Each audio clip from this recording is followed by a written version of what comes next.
Et imaginez que ce protège-document est un espace dimensionnel. Maintenant, en supposant qu'il n'y ait ni hauteur ni profondeur, qu'est-ce que cela signifierait? Cela voudrait dire que c'est un monde unidimensionnel.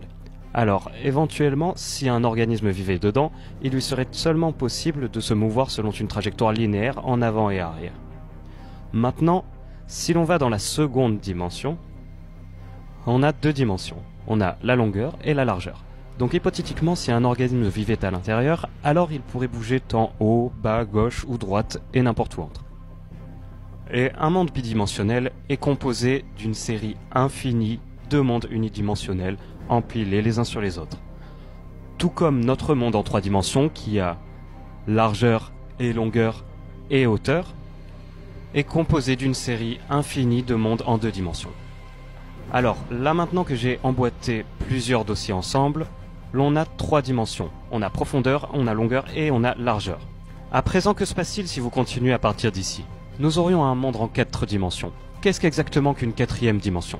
Pour le comprendre, nous devons comprendre comment les dimensions sont perçues. Nous vivons dans un monde tridimensionnel. Néanmoins, nous percevons les choses bidimensionnellement. Prenons une parfaite sphère pour exemple. Si vous regardez une sphère, elle ressemble à un cercle basique en 2 dimensions. La seule façon d'assurer qu'il s'agit d'une sphère plutôt qu'un cercle est l'utilisation de la lumière au-dessus. Alors tout comme dans un monde en 2 dimensions, si un organisme dans le monde bidimensionnel regardait un cercle, celui-ci apparaîtrait plus clair à l'une de ses extrémités et plus sombre au milieu. Aussi, si un objet s'éloigne, se rapproche et s'éloigne de vous, vous ne percevez pas concrètement qu'il se rapproche ou s'éloigne. Vous voyez qu'il devient plus petit ou s'agrandit, ainsi vous en déduisez qu'il s'éloigne ou se rapproche. Mais disons que l'objet se développe en adéquation. C'est-à-dire qu'il croît à la même vitesse qu'il ne rétrécit au fur et à mesure que vous l'éloignez. Alors vous ne serez pas en mesure de dire sans la moindre lumière ou s'il y a des détails sur l'objet qu'il bouge ou grandit tout court. Vous avez peut-être supposé que puisque nous percevons les choses comme étant en 2 dimensions, alors un organisme bidimensionnel les verrait en une seule. Donc, alors que nous observons cet élastique s'étirer, alors qu'il s'éloigne de ce petit organisme du monde bidimensionnel, il ne perçoit lui en fait rien car cela grandit à la même vitesse que ça ne s'éloigne. Mais comme nous pouvons voir le monde en 3 dimensions et percevons les choses en 2 dimensions, nous pouvons voir les choses telles qu'elles sont réellement. La raison pour laquelle l'organisme bidimensionnel ne voit pas les choses telles qu'elles sont réellement est que l'organisme bidimensionnel voit les choses en une dimension, tout comme nous, créatures tridimensionnelles, voyons les choses en 2 dimensions. De sorte qu'en un sens, nous ne voyons pas vraiment notre monde tel qu'il est.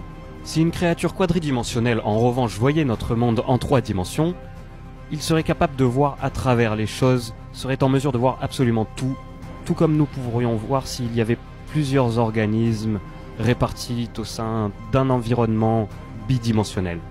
Depuis votre sol, vous serez capable de voir à l'intérieur des maisons, vous pourriez voir à l'intérieur des gens. Donc si dans un monde bidimensionnel, l'espace plat est juste fait d'une quantité infinie de lignes, alors le monde en 3D est fait d'une infinie quantité d'espace plat, et donc logiquement le monde en 4D est constitué d'une quantité infinie d'objets en 3D, qui cependant ne sont pas simplement assemblés entre eux comme des Lego. Ce n'est pas ainsi que le monde en 4D serait. Ce serait juste encore 3D. Alors afin de comprendre cela, nous devons comprendre la progression logique des mathématiques en notre monde. Imagine que cette pièce connectable représente la première dimension. C'est simplement une ligne droite qui est basiquement ce à quoi la première dimension ressemble. Et si vous ajoutez 3 lignes de plus et les connectez de sorte que les côtés adjacents soient perpendiculaires et les côtés opposés parallèles, alors vous avez la forme typique de la 2e dimension, vous avez un carré. À présent, si vous continuez à partir d'ici et en ajoutez de sorte qu'il y ait 4 carrés et que tous leurs côtés adjacents soient perpendiculaires et leurs côtés opposés soient parallèles, vous obtenez évidemment un cube. Alors, si l'on continue à partir d'ici, on aurait une forme basique en 4 dimensions. Nous aurions ce que l'on nomme un tesseract. Maintenant, je ne peux pas vous montrer un tesseract. Mais vous devez comprendre qu'il s'agit en principe de 4 cubes qui sont au sein des uns des autres, avec tous leurs côtés adjacents perpendiculaires et tous leurs côtés parallèles, tous leurs côtés opposés parallèles. Aussi, il y a 4 lignes se connectant dans chaque sommet. Alors, même un tesseract ressemblerait à peu près comme cette image.